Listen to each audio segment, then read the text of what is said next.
আমি আজকে অনেক কথা বলতে হবে ইনশাআল্লাহ, বলেন ইনশাআল্লাহ। সেই জন্য আমি ভূমিকা বাড়াবো না। চলুন কালকে যেখানে ছেড়ে দিয়েছিলাম সেখান থেকে আমরা শুরু করি। মনে আছে কোন সূরা থেকে বলছিলাম? সূরা তওবা। কত নম্বর আয়াত ছিল? মাশাআল্লাহ, আপনাদের মনে আছে? আলহামদুলিল্লাহ বলি। আল্লাহ তাআলা আমাদের জেহেন শক্তি আরো বাড়ায় দিন, বলি আমিন।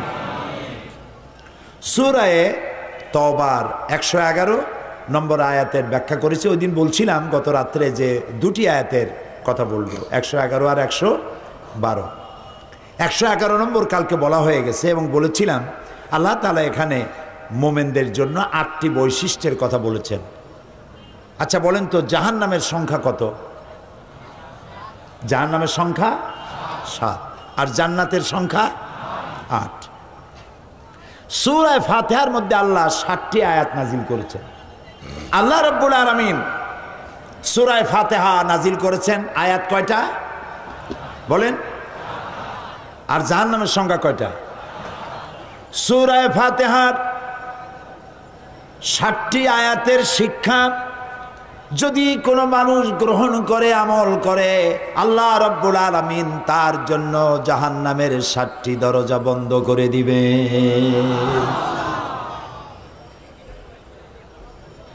আর জান্নাতের দরজা হচ্ছে, মোট জান্নাতের সংখ্যা কয়টা?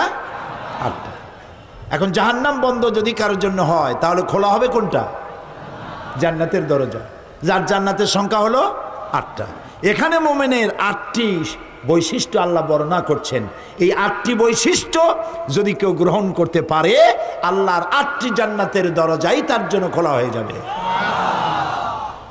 এই 8টি কথা আজকে বলবো ইনশাআল্লাহ। কাগজ থাকলে, কাগজ কলম থাকলে লিখবেন, আর না হয় মনে রাখবেন। এই ফর্মুলাটি পৃথিবীর কারো বানানো নয়। জান্নাতের মালিক যিনি এবং আমাদের মালিক যিনি, আমার মালিকের তৈরি করা ফর্মুলা। সুবহানাল্লাহ। তিনি বলছেন আত-তাইবুনাল আবিদুনাল হামিদুনাস সাইহুনার রাকিউনাস সাজিদুনাল আমিরুন الآمرون بالمعروف والناهون عن المنكر والحافظون لحدود الله وبشر المؤمنين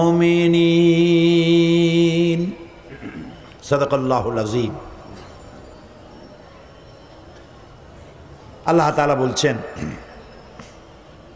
মোমেনদের জন্য 8টি বৈশিষ্ট্যের কথা এখানে বলছেন। তার প্রথম বৈশিষ্ট্য হচ্ছে আত-তাইবুন, প্রত্যাবর্তনকারী, তওবাকারী। প্রথম বৈশিষ্ট্য কি? তওবা। প্রথম বৈশিষ্ট্য কি? তওবাকারী। তওবা মানে হচ্ছে ফিরে আসা। আত-তাইবুন এর অর্থ হচ্ছে প্রত্যাবর্তনকারী, বারবার প্রত্যাবর্তনকারী, একবার না, বারবার প্রত্যাবর্তনকারী। এটি আল্লাহ তাআলা আমাদের জন্য একটি সুযোগ করেছেন। আমরা তো মানুষ মাত্রই গুনাহ করে। গুনাহ করা কি আমাদের জন্য অস্বাভাবিক না স্বাভাবিক? খুবই স্বাভাবিক। এটা আল্লাহর চাইতে কেউ ভালো বোঝে না। সেই জন্য আল্লাহ তাআলা বলছেন আত-তাইবুন, বারবার প্রত্যাবর্তনকারী, বারবার তওবাকারী। পৃথিবীতে এমন কেউ নাই যে আপনি অপরাধ করবেন আর আপনাকে ডেকে বলা হবে যে এসো আমি তোমাকে ক্ষমা করে দেই। এরকম কেউ কি বলবে? বলেন। আমরা যদি আমাদের বাপের সাথে বেয়াদবি করি, আল্লাহ না করুক, মায়ের সাথে বেয়াদবি করি, মা বাপ কি বলবে যে আয় বেটা তোরে মাফ করে দেই, আয় মাফ চা, মাফ করে দেব? বলবে? মা এবং বাবা সন্তানের জন্য কল্যাণকামী। মা বাবা মনে মনে এটা ফিল করেন, ছেলেটা যদি এত বড় বেয়াদবি করলো, যদি মাপ চাইতো মাপ করে দিতাম, এটা ফিল করেন, কিন্তু মুখ খুলে বলবেন না যে আয় মাপ করে দেই। আকাশ আর জমিনে একমাত্র সত্তা যার নাম আল্লাহ রাব্বুল আলামিন, বান্দা গুনাহ করে, আল্লাহ রাব্বুল আলামিন বলেন আয় যত গুনাহ করেছিস ক্ষমা চা, আমি মাফ করে দেব। মানুষ গুনাহ করবে আর আল্লাহ তাআলা ক্ষমা করবেন, কারণ তার নাম হচ্ছে রহমান রহিম। এর অর্থ এই নয় যে আপনি জেনে বুঝে গুনাহ করবেন আর মাপ চাইতে থাকবেন, গুনাহ করবেন আর মাপ চাইতে থাকবেন। এক পর্যায়ে মনে করবেন যে গুনাহ করি নেই, তারপরে বুড়া বয়সে মাপ চাই নেব। এরকম যদি হয় তাহলে এই ধরনের তওবা নিয়ে যারা তামসা করে, তওবার দরজা তাদের জন্য নয়। তবে আল্লাহ তাআলা হচ্ছেন মেহেরবান, তিনি মানুষের তওবার দরজা খোলা রাখবেন সূর্য যতদিন পর্যন্ত পশ্চিম দিক থেকে উদয় না হয় ততদিন পর্যন্ত তওবার দরজা খোলা থাকবে। এক। দুই নম্বরে, তওবার দরজা বন্ধ হবে একজন মানুষের জন্য তখন যখন সে মার্জে মৌতে মুবতালা হবে এবং মৃত্যুর কারণে তার গলা দিয়ে গড়গড় করে আওয়াজ আসতে থাকবে, সেই পর্যন্ত তওবা দরজা খোলা থাকবে। কিন্তু যখন মরণের যন্ত্রণা শুরু হয়ে গেল, গড়গড় করে আওয়াজ বেরোতে থাকলো, তারপরেও যদি তওবা না করে তাহলে আর তওবা থাকলো না। এই পর্যন্তই আল্লাহ তার তওবার রাস্তা খোলা রাখেন। এই পৃথিবীতে সবথেকে মাসুম ব্যক্তি হচ্ছেন কারা? নিষ্পাপ ব্যক্তি কারা? আম্বিয়া আলাইহিমুস সালাম। নবীরা নিষ্পাপ, মাসুম, বেগুনাহ, তাদের কোনো গুনাহ নাই। নবী করিম সাল্লাল্লাহু আলাইহি সাল্লাম 40 বছর বয়সের সময় নবুয়ত পেয়েছিলেন। এই 40 বছরের মধ্যে, নবুয়ত পূর্ব 40 বছরে তিনি কি কোনো গুনাহ করেছেন? এরকম আস্তে ঠান্ডা ঠান্ডা জবাব আমি কামনা করি না। যারা জানেন তারা জবাব দিবেন। নবুয়ত পূর্ব 40 বছর জীবনে রাসূলুল্লাহ কোনো গুনাহ করেছেন? নবুয়ত পাওয়ার পর মৃত্যু পর্যন্ত একটি গুনাহও কি করেছেন? যেই নবীর সারা জীবনে একটি গুনাহ নাই, সেই নবী বলছেন আমি দৈনিক 70 বার তওবা পড়ি।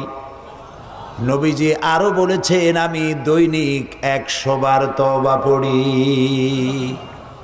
সুবহানাল্লাহ। রাতে দিনে 24 ঘন্টা গুনাহ করি, আমরা তওবা করি না।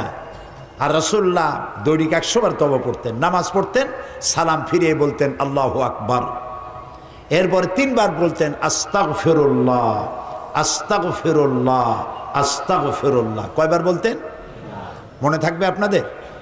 আজকের এশার নামাজের থেকে আমল করবেন। ইমাম যখনই সালাম ফিরাবে আপনি কি বলবেন? আল্লাহু আকবার বলেন সবাই। তারপরে 3 বার কি বলবেন? আস্তাগফিরুল্লাহ, আস্তাগফিরুল্লাহ, আস্তাগফিরুল্লাহ, 3 বার। তোমার গুনাহ যদি হয় পাহাড় সমান, আল্লাহর রহমত হবে আকাশ সমান।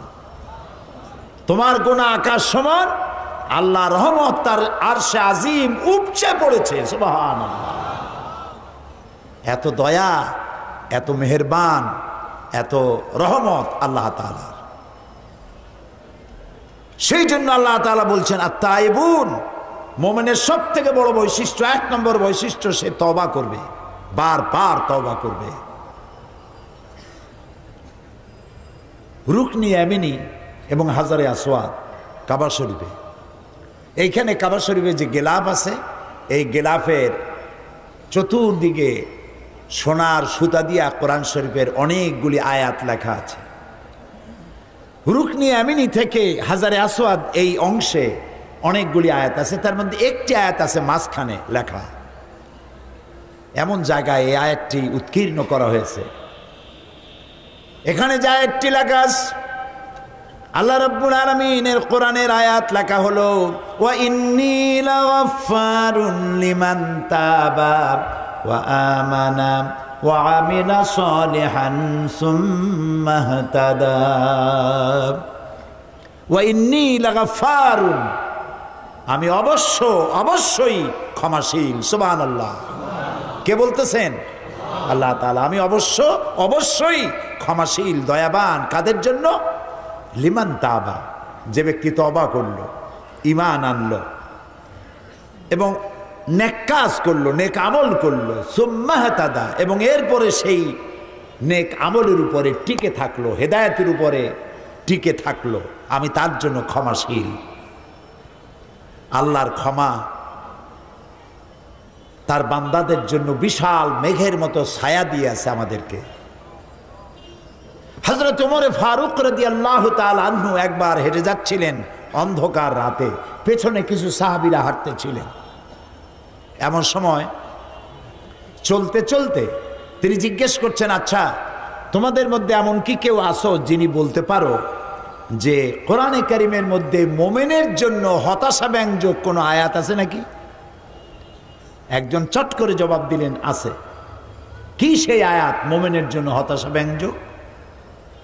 পেছনে যিনি জবাব দিচ্ছিলেন তিনি বললেন, ফামান ইয়ামাল মিসকালা যাররাতিন খায়রান ইয়ারা ওয়া মান ইয়ামাল মিসকালা যাররাতিন শাররান ইয়ারা।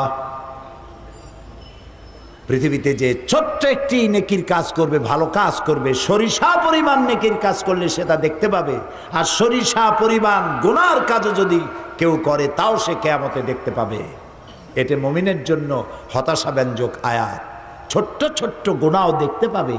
হযরত আবু সাঈদ খুদরি রাদিয়াল্লাহু তাআলা আনহু তিনি প্রশ্ন করেছিলেন, হে রাসূল, এই আয়াত নাজিল হওয়ার পর তিনি বলেছিলেন, হে রাসূল, আমি কি আমার ছোট্ট বড় সব ছোট ছোট গুনাহগুলিও দেখব?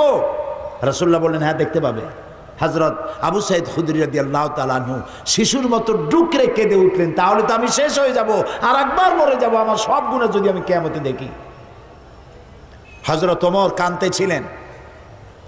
কিছুক্ষণ পর জিজ্ঞেস করেন, আচ্ছা কোরআনের মধ্যে মুমিনের জন্য আশা ব্যঞ্জক কোন আয়াত কি আছে?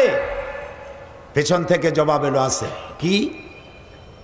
তিনি জবাবে বললেন, কুল ইয়া ইবাদিয়াল্লাযীনা আসরাফু আলা আনফুসিহিম লা তাকনাতু মির রাহমাতিল্লাহ ইন্নাল্লাহা ইয়াগফিরুয যুনুবা জামিআ। হে নবী, আপনি বলুন, হে আল্লাহর বান্দারা, তোমরা যারা নিজের নফসের উপরে জুলম করেছো, অত্যাচার করেছো, লা তাকনাতু মির রাহমাতিল্লাহ, আল্লাহর রহমত থেকে মায়ুস হয়ে যেও না, নিরাশ হয়ে যেও না, হতাশ হয়ে যেও না। সুবহানাল্লাহ। নিশ্চয়ই আল্লাহ তাআলা সমস্ত গুনাহকে মাফ করে দিবেন। সুবহানাল্লাহ। হযরত ওমর কান্না জড়িত কণ্ঠে বললেন, আচ্ছা তোমাদের মধ্যে কি আব্দুল্লাহ ইবনে মাসউদ আছে নাকি? আব্দুল্লাহ ইবনে মাসউদ বললেন, আমি তো আপনার প্রশ্নের জবাবগুলি দিচ্ছিলাম। সুবহানাল্লাহ। আব্দুল্লাহ ইবনে মাসউদ ছিলেন রাখাল, উট ছাগল ভেড়া চড়ায় বেড়াতেন, রাখাল। আব্দুল্লাহ ইবনে মাসউদের মতো রাখালকে এই কোরআন শরীফ তাকে রাইসুল মুফাসসিরিন বানিয়ে দিয়েছে। সুবহানাল্লাহ। খাট্ট খট্ট মানুষ ছিলেন, ছোট্ট মানুষ ছিলেন। একবার তিনি গাছে উঠতেছিলেন, খেজুর গাছে খোরমা পাড়বার জন্য। সাহাবায়ে কেরাম যারা নিচে দাঁড়ানো ছিলেন, হযরত আব্দুল্লাহ ইবনে মাসউদকে তার ছোট্ট ছোট্ট পাও দেখে নিচে হাসাহাসি করতেছিলেন। রাসূলুল্লাহ লক্ষ্য করলেন, বললেন, সাহাবীরা, তোমরা আব্দুল্লাহ ইবনে মাসউদের ছোট পা দেখে হাসতেছো? কিয়ামতের দিন আব্দুল্লাহ ইবনে মাসউদের দুটো পা আল্লাহর দরবারে উহুদ পাহাড়ের চাইতে ওজন বেশি হয়ে যাবে। সুবহানাল্লাহ। কত বড় আলেম ছিলেন তিনি। মুমিন বান্দার জন্য আল্লাহ তাআলার রহমত তার হতাশার মেঘকে কাটিয়ে দেবে। গুনাহ যারা আমরা করেছি, গুনাহ থেকে বাঁচার পথ কি? গুনাহ থেকে মাপ পাওয়ার পথ কি? নবীজি বলেছেন, আল্লাহ রাব্বুল আলামিন 3000 বছর ধরে জাহান্নামের আগুনকে উত্তপ্ত করেছে। এই জাহান্নামের আগুন অন্ধকার অমাবস্যা রাতের মতো কালো হয়ে গেছে। এই জাহান্নামের আগুন যদি পৃথিবীর সব সমুদ্রের মহাসমুদ্রের পানি যদি ঢেলে দেওয়া হয়, জাহান্নামের আগুন নিভবে না। জাহান্নামের আগুন সমুদ্র মহাসমুদ্রের পানিতে আগুন নিভবে না, কিন্তু গুনাহগার বান্দার অনুশোচনা আর অনুতপ্ত অনুতপ্ত আর অনুশোচনার 2 ফোঁটা চোখের পানি তার জন্য নির্ধারিত জাহান্নামের আগুন নিভে যেতে পারে। বান্দা যখন গভীর রাত্রি আরামের ঘুমকে হারাম করে তাহাজ্জুদের নামাজ পড়ে আল্লাহর দরবারে হাত তুলে যদি কান্দে, রব্বুল আলামিন শয়তানের ওয়াসওয়াসায় পড়ে গুনাহ করেছি, মাফ করে দাও। নবীজি বলেন চোখের পানি নাকের অর্ধেক আসতে না আসতে আল্লাহ রব্বুল আলামিন তার এই ক্রন্দনরত বান্দাকে মাফ করে দে। সুবহানাল্লাহ, সুবহানাল্লাহ। আল্লাহ তাআলা অসীম রহমতের মালিক। এই পৃথিবীর বাজার ঘাট, অফিস আদালত সন্ধ্যা আসতে থাকে, দিনের বেলায় চলতে থাকে, আসর হতে থাকে, আর সব একটা একটা করে বন্ধ হতে থাকে। আর আল্লাহর অফিসের অবস্থা ভিন্ন। দুনিয়ার রাত যত বাড়তে থাকে, অফিস আদালত দোকানপাট সব বন্ধ হতে থাকে। আর আল্লাহ তাআলার অফিসের অবস্থা ভিন্ন। রাত যত গভীর থেকে গভীরতর হতে থাকে, আল্লাহ তাআলার রহমতের অফিসগুলি তত কর্মচঞ্চল হয়ে ওঠে। সুবহানাল্লাহ, আল্লাহু আকবার, আল্লাহু আকবার। আল্লাহ তাআলা আরশে আজিম থেকে প্রথম আকাশে আসেন, কি দয়া তার। প্রথম আকাশে আসেন আর বলতে থাকেন, কে আছো, কে আছো গুনাহ করে জীবনটাকে বরবাদ করে দিয়েছো, আমাকে বলো, মাফ করে দেব। সুবহানাল্লাহ, মাফ করে দেব। বান্দা যখন গভীর রাত্রে কাঁদতে থাকে, তাহাজ্জুদের নামাজ পড়ে দেখবেন এর চাইতে মজার কিছু নাই পৃথিবীতে। গভীর রাত্রে যখন পৃথিবীটা ঘুমিয়ে যায়, প্রিয় ভাই সব, মানুষ যে প্রেম করে, পত্রিকা বিজ্ঞাপন দিয়ে প্রেম করে, বোঝেন কথা? পত্রিকা বিজ্ঞাপন দিয়ে প্রেম করে, মাইকিং করে প্রেম করে। প্রেম করে কিভাবে? গোপনে, গোপনে। মুমিন ব্যক্তি প্রেম করবে কার সাথে? ঢাকঢোল পিটায় করা যাবে না, মাইকিং করে করা যাবে না। আল্লাহ তাআলা বলছেন, প্রেম করার জন্য আমি একটা নির্জন পরিবেশ তৈরি করে দেই। দিনের কোলাহল শেষ হয়ে গেল, সূর্য অস্তমিত হয়ে গেল, রাতের একটি কালো চাদর দিয়ে দুনিয়াটাকে ঢেকে দিলাম। এখন তুমি জাগ্রত হও, একটু ঘুমাও, একটু ঘুমাও, তারপরে জাগ্রত হও, ওযু করো, জানামাজে দাঁড়িয়ে যাও। বান্দা যখন গভীর রাত্রি নির্জন পরিবেশে ওযু করে সিজদায় যখন চলে যায়, লম্বা লম্বা সিজদা দিয়া চোখের পানি ফালায়, দেখেন কি মজা। নামাজ পড়ে যায় নামাজে বসে ডাকতে থাকুন, ইয়া আল্লাহু ইয়া রহমানু ইয়া রহিমু ইয়া হাইয়ু ইয়া কাইয়ুম। পড়েন সাথে আমার সাথে, ইয়া আল্লাহু ইয়া রহমানু ইয়া রহিমু ইয়া হাইয়ু ইয়া কাইয়ুম। ইয়া আল্লাহু ইয়া রহমানু ইয়া রহিমু ইয়া হাইয়ু ইয়া কাইয়ুম। গভীর রাত্রে সবাই যখন ঘুমানো, আপনি এভাবে নরম করে একটু একটু করে সুন্দর করে আল্লাহর পবিত্র নাম ডাকতে থাকুন, চোখ দিয়া পানি পড়তে থাকবে।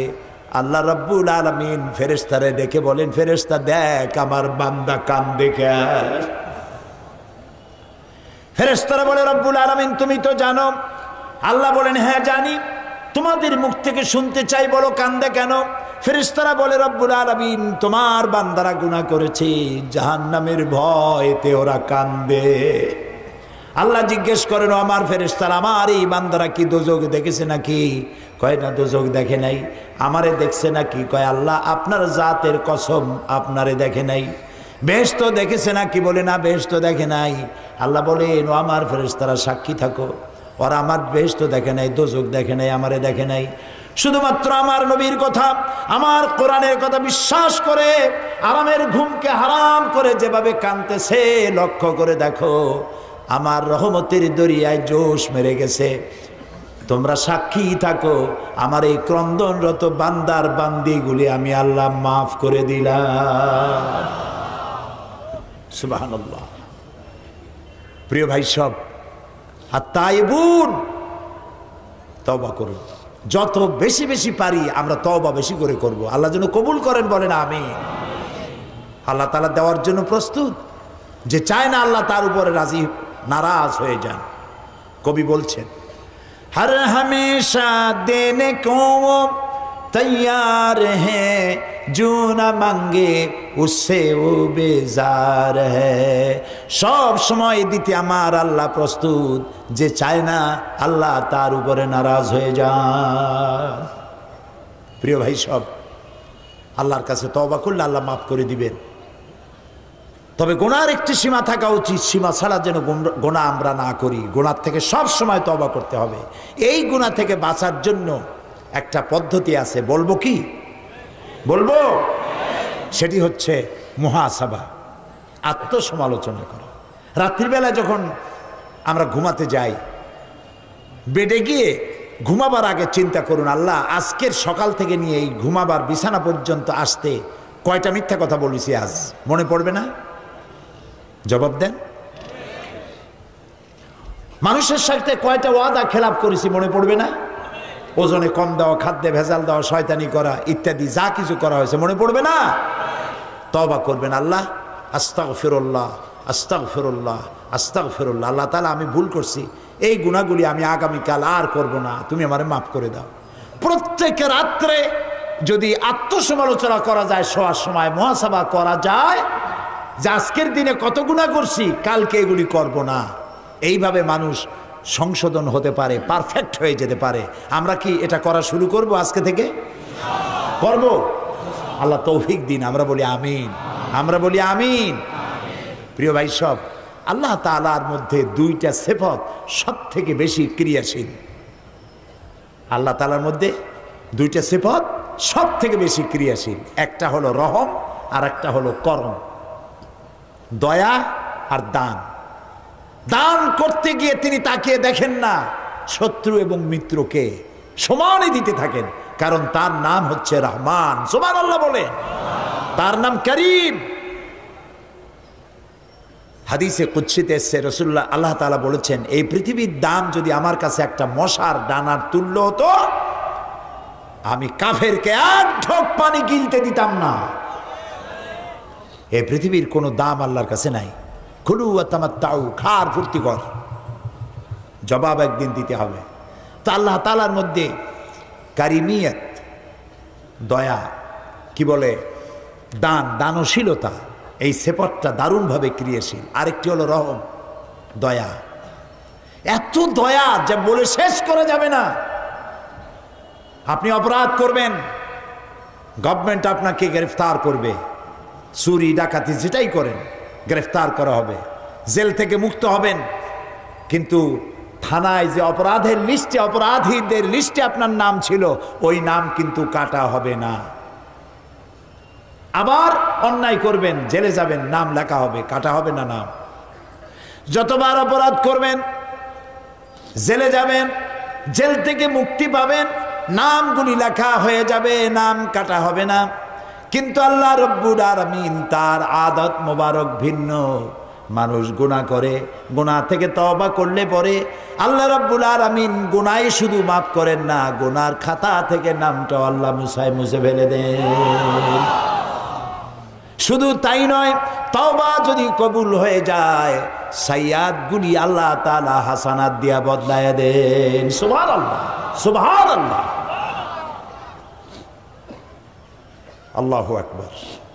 এই জন্য আল্লাহ যেন আমাদেরকে বেশি বেশি তওবা করার তৌফিক দান করেন। মুমিনের এক নম্বরের কোয়ালিটি, সে তওবা করবে এবং বারবার তওবা করবে, তওবা করতেই থাকবে। নবী করিম সাল্লাল্লাহু আলাইহি ওয়াসাল্লাম নামাজের মধ্যে দাঁড়িয়ে যেতেন গভীর রাত্রে তাহাজ্জুদের জন্য। কোনো গুনাহ ছিল রাসূলের? ছিল না। হযরত আয়েশা রাদিয়াল্লাহু তাআলা আনহা বলেছেন, রাসূল যখন নামাজ শুরু করতেন, সূরা বাকারা, সূরা আলে ইমরান, সূরা নিসা, সূরা মায়েদা, সূরা আরাফ একটার পর একটা শেষ হয়ে যাচ্ছে। আমার মনে হচ্ছিল যে এক রাকাতেই বোধহয় রাত শেষ করে ফেলবেন। রুকুতে যেতেন, মনে হতো এই রুকু থেকে বোধহয় আর উঠবেন না। সেজদা দিতেন, মনে হতো রাসূলুল্লাহ ইন্তেকাল করেছেন, কোনো সারা শব্দ নাই। ভাবতাম রসুল্লাহ মারা গেলেন নাকি? আমি পায়ের আঙ্গুল ধরে চাপ দিতাম, রসুল্লাহ ব্যথা পেয়ে পায়ের আঙ্গুলে নাড়া দিতেন, তখন আমি বুঝতাম রসুল্লাহ বেঁচে আছেন। দাঁড়িয়ে দাঁড়িয়ে নামাজ পড়তে পড়তে পা এরকম ফুলে যেত, পাও মোবারক এরকম ফুলে যেত, সকাল বেলায় জুতার মধ্যে রসুলের পাও প্রবেশ করতো না, অথচ তার কোনো গুনাহ ছিল না। প্রিয় ভাই সব, আমলের পরিবর্তনের জন্য, নেক আমল করার জন্য মুমিনের 1 নম্বর বৈশিষ্ট্য তওবা করা।